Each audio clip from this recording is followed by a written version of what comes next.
Hi everybody, it's Raven here. I decided to go ahead and do a little video, but this video is a little different. A little DIY video that I recently, literally physically recently just did.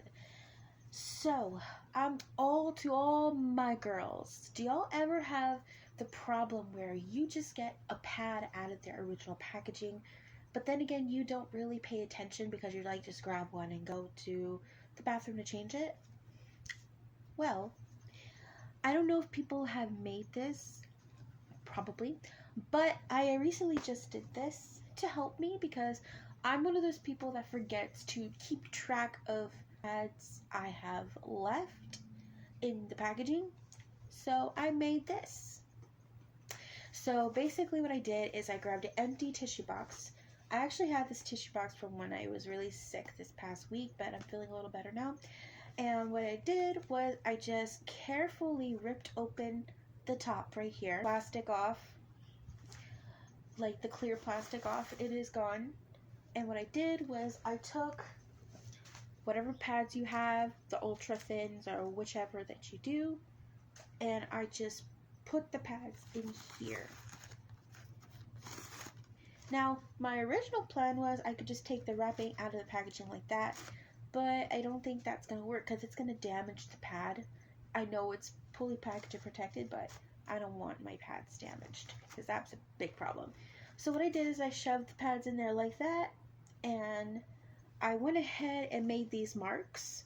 So for right now, this is completely full, but right here in the middle, this is very good because if you have a regular period, really regular period, like it's only 5 days, then you're good. But if you have irregular, my recommendation is to go ahead and get 2 of these boxes, or at least try to find a bigger tissue box.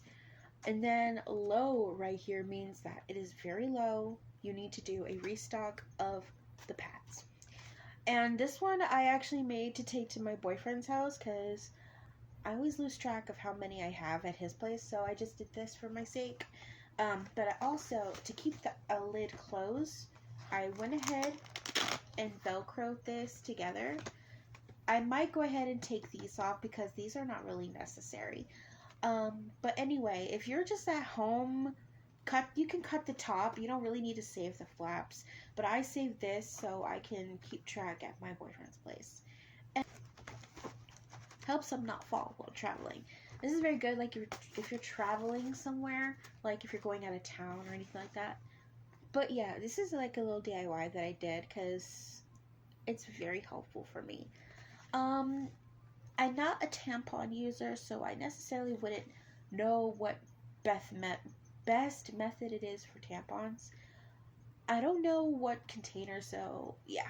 And also, are you guys team pad or team tampon? Let me know. But yeah, I just wanted to go ahead and show you. If you guys want to see a full DIY video on how I did this, y'all can let me know here. Alright, I wanted to show y'all that for all my lovely ladies who always have this problem. Also, since I do have pads with me right now, what I recommend if you have, if you're still going traveling and you don't want to carry this big old thing, my recommendation would get a smaller tissue box that is like this big. That way you can go ahead and keep your pads in place right there. Same method, and you don't have to really label it because, again, if you have a regular period, then you don't have to label low, good, full, anything like that. You just gotta get that tissue box for if you're traveling and stuff like that. But yeah. So I hope you guys have a really great Thanksgiving. Turkey Day's tomorrow. Hashtag thankful. And I will see y'all later. Bye.